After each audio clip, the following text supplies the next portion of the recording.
अस्सलाम वालेकुम। Welcome back to my channel Daily Tutor. आज की हम वीडियो में बड़ी ज़बरदस्त एक चीज़ करने जा रहे हैं। हम अपने जो स्टार्टिंग के फर्स्ट 20 एलिमेंट्स हैं इनके एटॉमिक मास याद करने जा रहे हैं। तो फर्स्ट स्टार्टिंग 20 एलिमेंट्स के एटॉमिक मास याद करने की मैं आपको एक बहुत आसान सी ट्रिक बताती हूँ। देखिए जी, आपने क्या करना है, कोई भी जो एलिमेंट हो जिसका एटॉमिक नंबर जो है इवन हो, आपने क्या करना है, उसको 2 से मल्टीप्लाई कर देना है।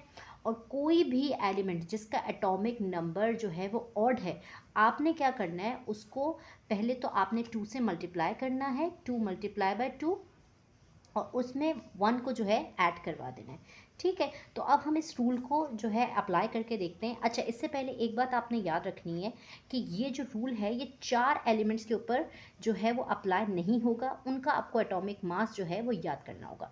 ठीक है, तो हम स्टार्ट करते हैं इस वीडियो को। देखिए, ये हमारे स्टार्टिंग के 20 एलिमेंट्स हैं जिनके मैंने नाम लिखे हुए हैं, हाइड्रोजन, हीलियम, लिथियम, इस तरह से सो ऑन। ये तमाम 20 एलिमेंट्स के जो नाम हैं ये स्टार्टिंग मैंने लिखे हुए हैं। ठीक है, इसी के साथ मैंने इनके सिंबल्स भी लिख दिए हैं। जैसे हाइड्रोजन को हम एच से डिनोट करते हैं, हीलियम को एच ई से, लिथियम को एल आई से, बेरिलियम को बी ई से, बोरॉन को बी से। तो हमने स्टार्टिंग के तमाम एलिमेंट्स के सिंबल भी लिख दिए हैं, साथ में इनके एटॉमिक नंबर्स भी लिख दिए हैं। एटॉमिक नंबर जैसे हाइड्रोजन पहले आता है तो उसका एटॉमिक नंबर 1 है, उसके बाद हीलियम आता है, लिथियम आता है। तो सीक्वेंस से जो स्टार्टिंग के एलिमेंट्स हैं 20, तो उसी तरह से उनके नंबर्स भी होते हैं। 1 till 20 आपको एलिमेंट्स के नाम याद होने चाहिए, लेकिन हमें इसमें निकालना सीखना है इनका एटॉमिक मास। एटॉमिक नंबर तो आसानी से याद हो जाता है, अगर आपको सीक्वेंस याद है तो आपको पता है कि जो भी सीक्वेंस वाइज नंबर आता जाएगा वो उसका एटॉमिक नंबर होगा। लेकिन एटॉमिक मास निकालने का तरीका क्या है, आपने क्या करना है, देखिए, पहले वाला जो एटॉमिक नंबर है जैसे हाइड्रोजन, उसका 1 है तो उसका एटॉमिक मास भी 1 ही होता है, ये तो आपको पता होगा। इसके बाद हम 2 पे आ जाते हैं, हीलियम। देखिए, हीलियम का एटॉमिक मास क्या है, एटॉमिक नंबर क्या है, 2। तो हमने अभी रूल क्या सीखा कि जब भी इवन नंबर होगा तो आपने क्या करना है, उसको 2 को 2 से मल्टीप्लाई कर लेना है। तो 2 मल्टीप्लाई बाय 2, इसका कितना हो गया, 4। लिथियम, देखिए लिथियम का जो एटॉमिक नंबर है वो ऑड आ रहा है, 4। तो आप क्या 3, तो इसको आप क्या करेंगे, 3 को आप 2 से मल्टीप्लाई करेंगे, 3 मल्टीप्लाई बाय 2 प्लस 1। तो 3 2 ज़ा 6, 6 प्लस 1 7। तो लिथियम का एटॉमिक मास कितना होता है, 7। ठीक है, लेकिन जो 4 एलिमेंट्स हैं जिस पे रूल अप्लाई नहीं होता वो होता है बेरिलियम, नाइट्रोजन, क्लोरीन और आर्गॉन। इन 4 के आपको एटॉमिक मास याद होने चाहिए।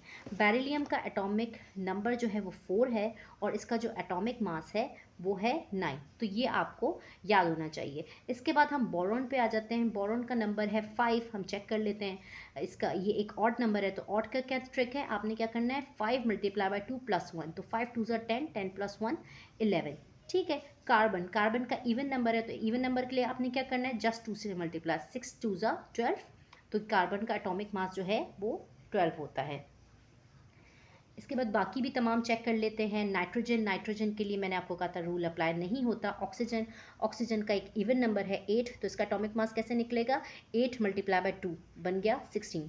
फ्लोरीन, फ्लोरीन का कितना होता है, 9। 9 एक ऑड नंबर है तो ऑड नंबर के लिए क्या करना है, मल्टीप्लाई बाय 2 प्लस 1। तो 9 2 ज़ा 18, 18 प्लस 1 19। इसी तरह से बाकी चेक कर लेते हैं। नियॉन, नियॉन का नंबर होता है 10, तो 10 मल्टीप्लाई बाय 2 20। सोडियम का कितना होता है, 11। तो 11 एक ऑड नंबर है तो 11 मल्टीप्लाई बाय 2 प्लस 1। तो 11 मल्टीप्लाई बाय 2 हो जाएगा 22, 22 प्लस 1 23। ठीक है जी। मैग्नीशियम 12, तो 12 एक इवन नंबर है तो आपने 12 को सिंपली 2 से मल्टीप्लाई कर लेना है। तो 12 2 ज़ा 24। ये कितना हो जाएगा, ये हो जाएगा आपका 13 मल्टीप्लाई बाय, क्योंकि एल्युमिनियम, एल्युमिनियम का जो एटॉमिक नंबर है वो ऑड ऑड है, तो आप क्या करेंगे, 13 मल्टीप्लाई बाय 2 प्लस 1। तो 13 को जब आप 2 से मल्टीप्लाई करते हैं, ये हो जाएगा 13 2 ज़ा 26, 26 प्लस 1 27। इसी तरह से सिलिकॉन, सिलिकॉन का एटॉमिक नंबर होता है 14। तो 14 एक इवन नंबर है तो 14 मल्टीप्लाई बाय 2 28। इसी तरह के बाकी है, चलते हैं। फॉस्फोरस, फॉस्फोरस का 15 होता है तो ये ऑड नंबर है, ऑड नंबर को 15 multiply by 2 plus 1 31। Sulphur, even number है 16, 16 मल्टीप्लाई बाय 2, सल्फर का एटॉमिक मास हो गया 32। क्लोरीन और एरागोन पे ये अप्लाई नहीं होता, तो इन दोनों के आपको एटॉमिक मासेस जो हैं वो याद करने होंगे। पोटेशियम, पोटेशियम को के से शो करते हैं, इसका एटॉमिक नंबर है 19, जो कि एक ऑड नंबर है, तो आप क्या करेंगे 19 multiply by 2 plus 1, that is 39। Calcium का क्या होता है 20, तो 20 एक इवन नंबर है, 20 मल्टीप्लाई बाय 2 14। तो ये आप ट्रिक याद करके आसानी से किसी भी स्टार्टिंग के 20 एलिमेंट्स का एटॉमिक मास निकाल सकते हैं। थैंक यू, अल्लाह हाफिज़।